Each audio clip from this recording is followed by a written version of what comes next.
Video பார்க்குற எல்லாருக்கும் வணக்கம். இது உங்கள் ரெஸ்லிங் கிங் தமிழ். நான் உங்கள் ரகுமான். இன்றைக்கி நம்ம ஃப்ரைடே நைட்ஸ் மெட்ரோவில் என்ன நடந்தது அப்படிங்கிறத பற்றி தான் பார்க்க போகிறோம். வழக்கம் போல் இல்லாமல் ஓரளவுக்கு நல்லாவே இருந்தது. சரி வாங்க வீடியோக்குள்ளே போகலாம். முதலாக ரெஸ்லிங் கிங் தமிழுக்கு வந்திருக்க நண்பர்கள் சப்ஸ்கிரைப் பண்ணிக்கோங்க. பெல் ஐக்கான கிளிக் பண்ண மூலிமா தினமும் போகிற ரெஸ்லிங் செய்களை தமிழ் மொழியில் தெரிஞ்சுக்கோங்க. ஓப்பனிங்லேயே நம்ம கோடி ரோட்ஸ், ஜிம்மி ஜே ஊசோ 3 பேருமே மீட் பண்ணிக்கிறாங்க. என்னதான் ரோமன் ரெயின்ஸ் கூட பிரச்சனை இருந்தாலும் ஜிம்மி அண்ட் ஜே ஊசோஸ் நண்பர்கள் கோடி ரோட்ஸுக்கு. அதனால் 2 பேருமே பார்த்தீங்கன்னா கை இருக்கிறாங்க. அப்போ கோடி ரோட்ஸ் சொல்றாரு, இன்னைக்கு கிங் ஆஃப் தி ரிங்குக்கான டோர்னமெண்ட் இருக்குல்ல, ஆமா நான் இன்னைக்கு வெற்றி பெற்று உன் கூட தான் சம்மர் ஸ்லாம்ல இந்த டைட்டிலுக்காக மோத போறேன். ரொம்ப பெரிய வாழ்த்துக்கள் ஜே. ஆனா இந்த வாழ்த்துக்களை நான் உனக்கு தனிப்பட்ட முறையில் சொல்றேன். ரோமன் ரெயின்ஸ் சொல்லி நீ இந்த டைட்டிலுக்காக மோதணும் அப்படின்னு வரனா கண்டிப்பா இந்த வாழ்த்துக்கள் உனக்கு கிடையாது அப்படிங்கிற மாதிரி சொல்றாரு. இன்னும் ரோமன் ரெயின்ஸ் மேல கோடி ரோட்ஸ் கோமா தான் இருக்காரு போல இருக்குதே. அப்புறம் உமன்ஸ்க்கான fatal 4-way for the queen of the ரிங்குக்கான ஃபர்ஸ்ட் ரவுண்டுக்கான கடைசி மேட்ச்சு. இதில் லைரா வெல்கேரியா, ஷார்லட் ஃப்ளையர், சோல்ட்ரோக்கா, கடைசியாக ஜேட் கார்கில், இவங்க 4 பேர் தான் பங்கேற்கிறாங்க. ஆக்சுவலி நான் இப்போ 4 பேர் சொன்னோம்ல, இவங்க 4 பேருமே மிகப்பெரிய திறமசாலிங்க. இவங்க சாதாரணமாக சிங்கிள்ஸ் மேட்ச்லேயே பயங்கரமாக சண்டை போடுவாங்க. இந்த மேட்சை கொஞ்சம் எதிர்பாருங்களேன், செம்மையாக இருந்தது. இந்த மேட்சை பற்றி சொல்லணும்னா ஷார்லட் ஃப்ளையர் தான் வெற்றி பெற்றாங்க. அது எப்படி வெற்றி பெற்றாங்கன்னா, லைரா வெல்கேரியா கிட்டத்தட்ட ஜேட்காரர்களை வீழ்த்தி இந்த மேட்சில் வின் பண்ணுற ஸ்டேஜுக்கு போயிட்டாங்க. அந்த நேரத்தில் ஷார்லட் ஃப்ளையர் குறுக்கால வந்து லைரா வெல்கேரியாவை பீட் பண்ணலாம் அப்படின்னு ட்ரை பண்ணுறாங்க. பட் ஆனால் லைரா வெல்கேரியா முயற்சி பண்ணாங்க.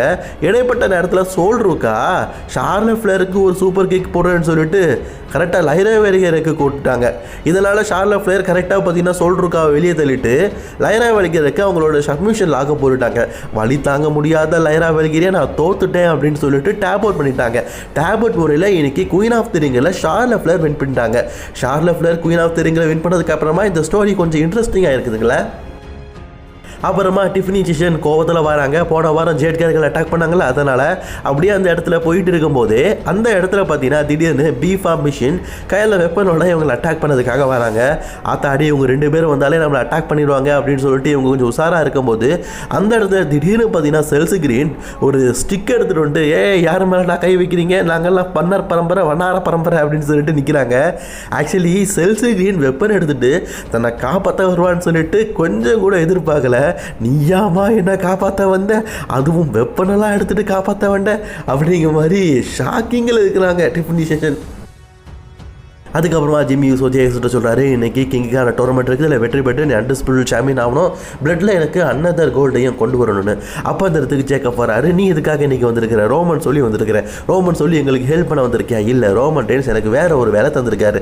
சோலோசிக்காவிட்ட பேசி சோலோசிக்காவை அகைன் பிளட்டில் என்ன சேர்த்துக்கணும். இது ரோமனாக சொன்னானா இல்லை நீயா தேர்ந்தெடுத்துக்கிட்டான்னு கேட்கும்போது இல்லை ரோமன் தான் சொன்னார் அப்படின்னு சொல்கிறாரு. எந்த அளவுக்கு உண்மைன்னு தெரியல.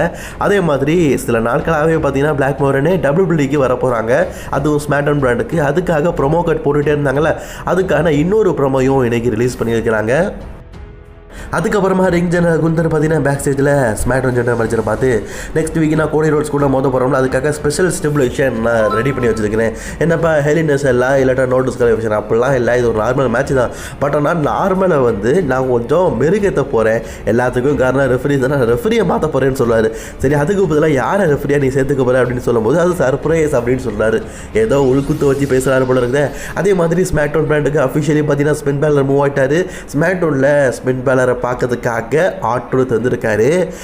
பேல நீ ஸ்மாக்டவுனுக்கு வந்துட்டியா, இப்போ மீண்டும் வந்து ஜட்ஜ்மெண்ட்டே வந்து ரீட்டைன் ஆயிடுச்சு. என்ன பார்த்தியா, இப்போ நான் டாக் டீம் சாம்பியனாக இருக்கிறேன். உன்னுடைய பிரதரான, உன்னுடைய முன்னாள் டாக் டீம் பார்ட்னரான டேமியன் ப்ரீஸ் கூட சேர்ந்து தான் நான் டாக் டீம் சாம்பியனாக இருக்கிறேன். இன்றைக்கி நீ வந்து ஸ்மாக்டவுனுக்கு வந்திருக்கிறேன். என்ன பாரு பேலர், நீ கண்டிப்பாக இன்றைக்கி கிங் ஆஃப் த ரிங்கில் டோர்னமெண்ட்டில் இருக்கிறதில் வெற்றி பெற்று நம்ம ஃபேமிலியில் நீயும் ஒரு ஹெவி வெயிட் சாம்பியன் ஆகணும் அப்படின்னு சொல்லும் போது அந்த இடத்துக்கு டேமியன் ப்ரீஸ் வராரு. முன்னாள் நண்பன், முன்னாள் பகையாளி, முன்னாள் பங்காளி என்ன வேணாலும் சொல்லலாம். டேமியனும் ஃபின் பேலரும் அப்படியே ஃபேஸ் டு ஃபேஸ் பார்க்குறாங்க. வெல்கம் டு பேக் பிராண்ட் அப்படின்னு சொல்லும் போது ஃபின் பேலரும் ஓகே இது எனக்கு பழக்கப்பட்ட பிராண்டு தான் அப்படின்னு சொல்கிறார். ஸோ இதில் கொஞ்சம் சந்தோஷம் அடைஞ்சது நம்ம ட்ரூத் மாதிரி தான் தெரியுது.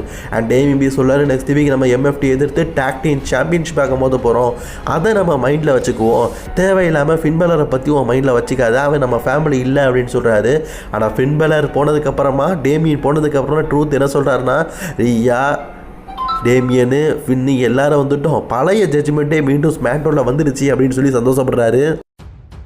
அதுக்கப்புறமா பேஜ் அண்ட் ப்ரீ பெல்லா 2 பேருமே சேர்ந்து அவங்களுடைய டாக் டீம் சாம்பியன்ஷிப்பை டேடல் இன்ஃபர்மேஷன் டீமுக்கு அகேன்ஸ்டாக பார்த்தீங்கன்னா டிஃபெண்ட் பண்ணுறாங்க. ஆக்சுவலி இந்த ஃபேடல் இன்ஃபர்மேஷன் டீம் பார்த்தீங்கன்னா போன வாரம் நடந்து முடிஞ்ச ஃப்ரைடே நைட்ஸ் மட்டும் இல்லை, பேஜ் மற்றும் ப்ரீ பெல்லாவை பேக் ஸ்டேஜில் தரமாரியாக அட்டாக் செஞ்சுருப்பாங்க. அப்படி அட்டாக் பண்ணதுனால இந்த வாரம் இவங்களுக்குள்ள ஒரு மேட்ச் அப்படிங்கிற மாதிரி சொல்லப்பட்டிருந்தது.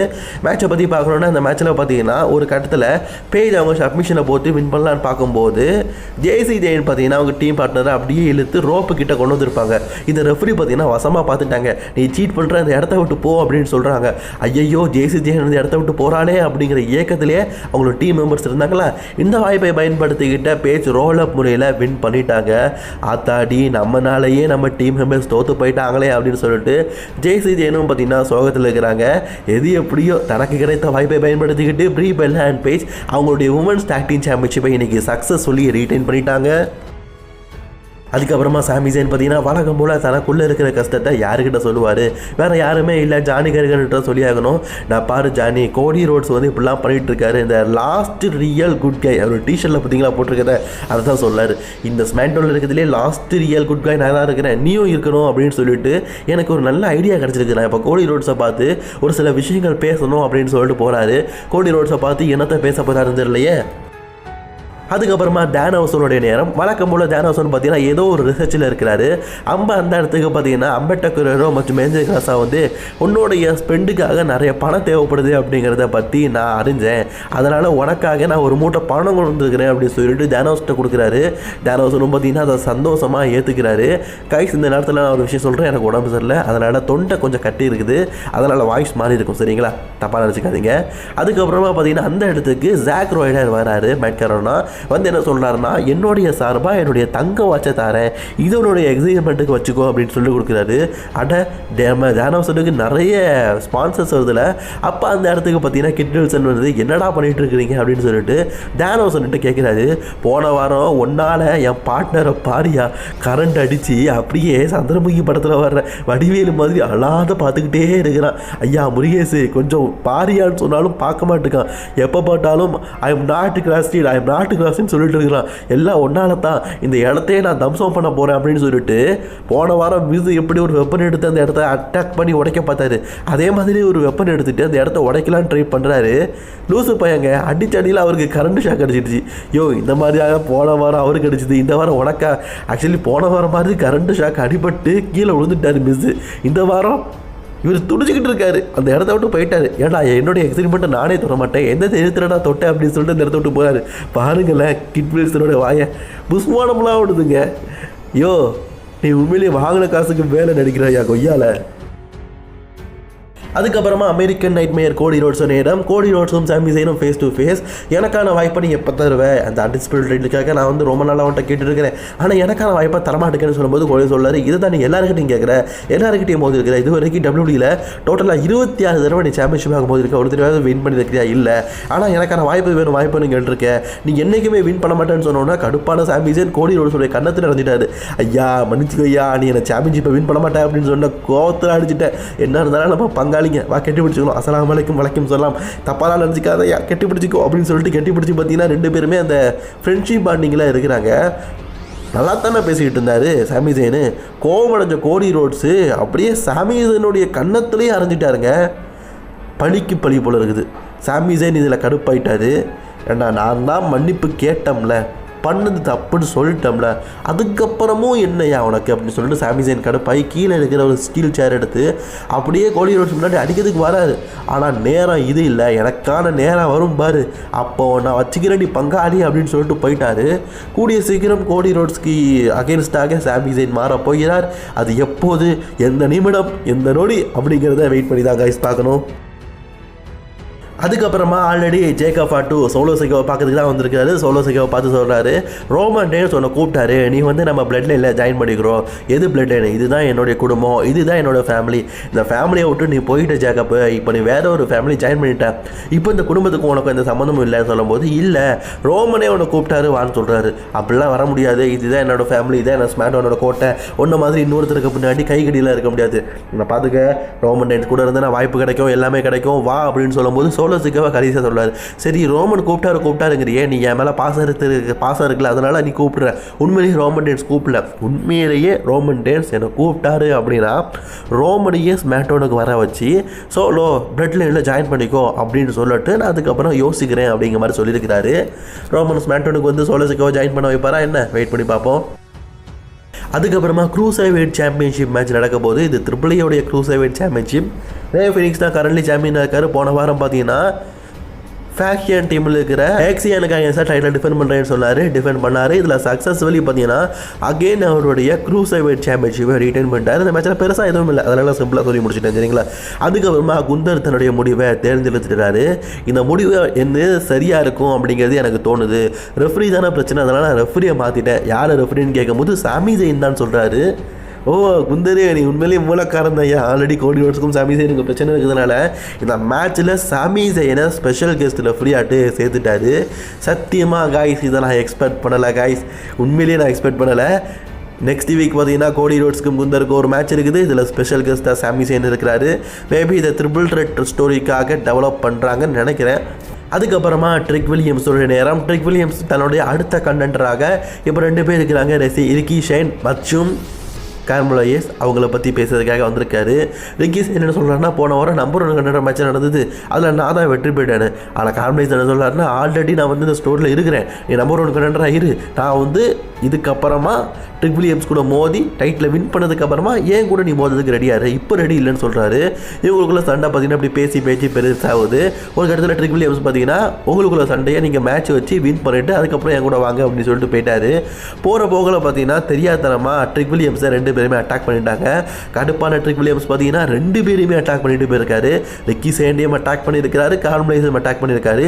மேபி ட்ரிபிள் த்ரெட்டாக இவங்களுக்குள்ள ஒரு ஸ்டோரியை டெவலப் பண்ணுறாங்கன்னு நினைக்கிறேன். அதுக்கப்புறமா ராய்ஸ்கி இன்றைக்கி மெயின் ரோடு விளையாட போகிறாரு, அதுக்காக ரெடியாக இருக்கார். அப்போ அந்த இடத்துக்கு சோலோ சிக்காவை வந்து, நான் எப்போவுமே உன்னுடைய வெற்றிக்காக உன் கூட துணையாக நிற்பேன், ஆனால் பிளட் லைன் வந்து இப்போ பிரச்சனையாக இருக்குது, என்ன அவங்க டீமில் ஜாயின் பண்ண சொல்கிறாங்க, நான் கண்டிப்பாக போக மாட்டேன், அதே மாதிரி நீயும் போகாத, எப்போவுமே உனக்கு துணையாக இருக்கிறது நாங்கள் தான் அப்படின்னு சொல்கிறாரு. ராய்ஸ்கியை வீக்லி பார்த்தீங்கன்னா சோலோ சிக்காவா மண்டையை கழுவிட்டு இருக்காரு.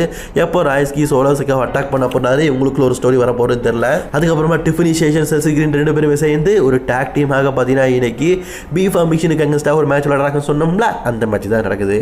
ஆக்சுவலி டிஃபனி சேஷன் தேவையே இல்லாமல் இவங்க கூட ஜாயின் பண்ணியிருக்காங்க போல இருக்குது. அதே மாதிரி செல்சி கிரீனை கொஞ்சம் கூட டிஃபினிஷன் மதிக்கவே மாட்டுக்காங்க. ஆக்சுவலி இந்த மேட்ச்சில் பிஃபார்ம் மற்றும் மிஷின் வெற்றி பெறதுக்காக சேருக்காரர்கள் ஹெல்ப் பண்ணுறாங்க. ஸோ அதனால் அவங்களோட டீம் மெம்பர்ஸ் வெற்றி பெற்றாங்க. வெற்றி பெற்றதுக்கு அப்புறமா செல்சி கிரீனை ஒரு மூலையில் போட்டு அடின்னு அடிச்சுட்டு அடுத்தபடியாக பார்த்தீங்கன்னா டிஃபினிஷேஷன் பக்கம் வராங்க. ஆல்ரெடி லாஸ்ட் இயர் இதே டைமில் பார்த்தீங்கன்னா டிஃபினிஷேஷனுக்கும் ஜேட்காரர்களுக்கும் ஒரு ஸ்டோரி இருந்தது. இது WWE பார்த்தீங்கன்னா ராயல் ரம்பல் வரைக்கும் கொண்டு போனாங்க. இப்போ மீண்டும் இந்த ஸ்டோரி ஆரம்பிச்சிருக்கிறாங்க. இந்த தடவை உமன்ஸ் யுனைடெட் சாம்பியன்ஷிப்பாக ஜேட்காரர்கள் ஆசைப்படுறாங்க போல இருக்குது. அந்த டைட்டில் எடுத்து பார்த்துட்டு அப்படியே டிஃபினிஷேஷனுடைய நெஞ்சிலேயே போட்டுட்டு போயிட்டாங்க. மேபி கூடிய சீக்கிரம் உங்களுக்காக ஒரு டைட்டிலுக்கான ஸ்டோரி ஆரம்பிக்கலாம். அண்ட் கைஸ், நம்ம மெயின் ஈவென்ட் டைமுக்கு வந்துட்டோம். Fatal 4-way for the king and queen of the கிங்குக்கான ஃபைனல் டோர்னமெண்ட். இதில் யாரெல்லாம் பார்க்குறாங்க பார்த்தீங்கன்னா ஃபின் பேலர், அதுக்கப்புறமா மெயின் ஈவென்ட் ஜே ஊசோ, அதுக்கப்புறமா பார்த்தீங்கன்னா ராய்ஸ்கி, ஃபைனலாக பார்த்தீங்கன்னா நம்ம எல்லாருக்குமே பிடிச்ச எல்ராய் நயாட். இது ஒரு ஃபேட்டல் 4-way மேட்ச். அதனாலேயே இந்த மேட்ச் ரொம்ப இன்ட்ரெஸ்டிங்காக இருந்தது. ஒரு சிங்கிள்ஸ் மேட்சை கம்பேர் பண்ணும்போது ட்ரிபிள் த்ரெட்டை கம்பேர் பண்ணும்போது ஆட்கள் அதிகமாக அந்த மேட்ச் நல்லாயிருக்கும் அப்படிங்கிறது எல்லாருக்குமே தெரிஞ்ச விஷயம் தான். இந்த மேட்ச்சில் ஒரு கட்டத்தில் பார்த்தீங்கன்னா ராய்ஸ்கி கீழே இறங்கி அப்படியே ஜிம்மி ஊசோவை பார்த்தீங்கன்னா ஃபேஸ் டு ஃபேஸ் பார்க்குறாரு. அப்போ அந்த இடத்துக்கு சோலோ சிக்கா வராரு. சோலோ சிக்கா எதுக்கு வராரு, சொன்ன மாதிரியே பார்த்தீங்கன்னா ஏதாவது ஒரு முயற்சி பண்ணி ராய்ஸ்கியை வெற்றி பெற வைக்கணும்னு சொன்ன மாதிரியே முயற்சி பண்ணுறாரு. ராய்ஸ்கியை எல்லாருமே சேர்ந்து டேபிள் மேலே தூக்கி போட்டு பங்கம் பண்ணியிருப்பாங்க. ஒரு கட்டத்தில் பார்த்தீங்கன்னா ராய்ஸ்கிக்கு ஹெல்ப் பண்ணணும்னு சொல்லிட்டு கரெக்டாக சமோன் ஸ்பைக்கை பார்த்தீங்கன்னா எலைநேட்டுக்கு போட்டுட்டாரு. எலைநேட்டுக்கு சமோன் ஸ்பைக் விழுந்துருச்சு. இப்போது ராய்ஸ்கியை அதை பயன்படுத்திக்கிட்டு எலைநேட்டை பின் பண்ணி வினலான்னு பார்க்கும்போது இவர் மேலே ஜே ஊசோ டாப் ரோப்பில் இருக்கிறத பார்க்கல. ஜே ஊசோ மேலே இருந்து டாப் ரோப் ஜம்ப் கரெக்டாக ராய்ஸ்கி மேலேயே விழுந்துட்டாரு. விழுந்தது ராய்ஸ்கி, அதுக்கு கீழே எலினேட் இருக்காரு. எலினேட் 2 அடி வாங்கிட்டாரு. ஒன்று சமோன் ஸ்பைக், இன்னொன்று ஜே ஊசோட ஸ்பிளாஷ். 2 அடி தாங்க முடியாமல் ஜே ஊசோ அதுக்கப்புறமா எலினேட்டர் ரோல் அப் பண்ணி இந்த மேட்ச்சில் ஜே ஊசோ வின் பண்ணிட்டாரு. வின் பண்ண முறையை பார்த்தீங்களா ரொம்பவே வித்தியாசமாக இருந்ததில்ல. கொஞ்சம் தொண்டை வித்தியாசமாக இருக்கிறதுனால உங்களுக்கு வாய்ஸ் வித்தியாசமாக இருக்கலாம், தொண்டை கொஞ்சம் கரகரன்னு இருக்கலாம். சரி, உடம்பு சரியானதுக்கு அப்புறமா பழையபடி போடுறேன் சரிங்களா. சரி, இன்றைக்கி நான் ஸ்மெண்டல் தான் பிடிச்சி நான் லைக் பண்ணிக்கோங்க. தொடர்ந்து வீடியோ பார்க்க சேனலை சப்ஸ்கிரைப் பண்ணிக்கோங்க. Bye friends.